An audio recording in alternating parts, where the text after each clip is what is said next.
You know, there are moments in American politics that make headlines, and then there are moments that stop the nation in its tracks. This was one of them. What started as a typical political debate quickly spiraled into something ugly, something deeply offensive, something that echoed centuries of pain. Former Florida Attorney General Pam Bondi, a name not unfamiliar to controversy, looked across the stage and in a moment that would soon ignite social media and mainstream news alike, uttered 5 words that would change the tone of the entire conversation. Go back to Africa. Yes, you heard that right. A phrase drenched in racism. A sentence historically used to silence, shame, and suppress black voices in America. Spoken in 2025 in front of cameras, in front of a nation. And who was on the receiving end of this hateful remark? Congresswoman Jasmine Crockett, an attorney, a fierce voice in the House of Representatives, a black woman who had risen through the ranks not by privilege, but by perseverance. Now pause for a second. Imagine yourself in that moment on a public stage. Millions watching. Someone, a fellow public figure, looks you dead in the eyes and tries to erase your presence with 5 cruel words. Go back to Africa. Most would have lost their composure. Most would have snapped, yelled, raged, fought fire with fire. But not Jasmine. No, Crockett did something else. Something that made the insult seem small. Something that reminded America of the power of intelligence, dignity, and restraint.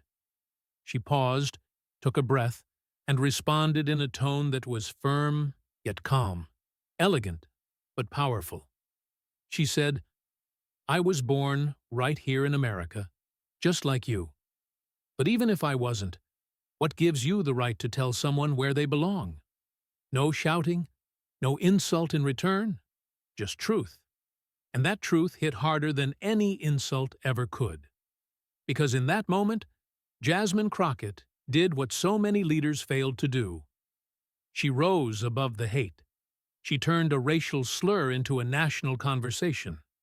She turned personal attack into public education. And the country noticed. Social media lit up. Hashtags like "We Stand with Crockett" and "Dignity over Division" began trending. News anchors, celebrities, activists, everyone was talking about it.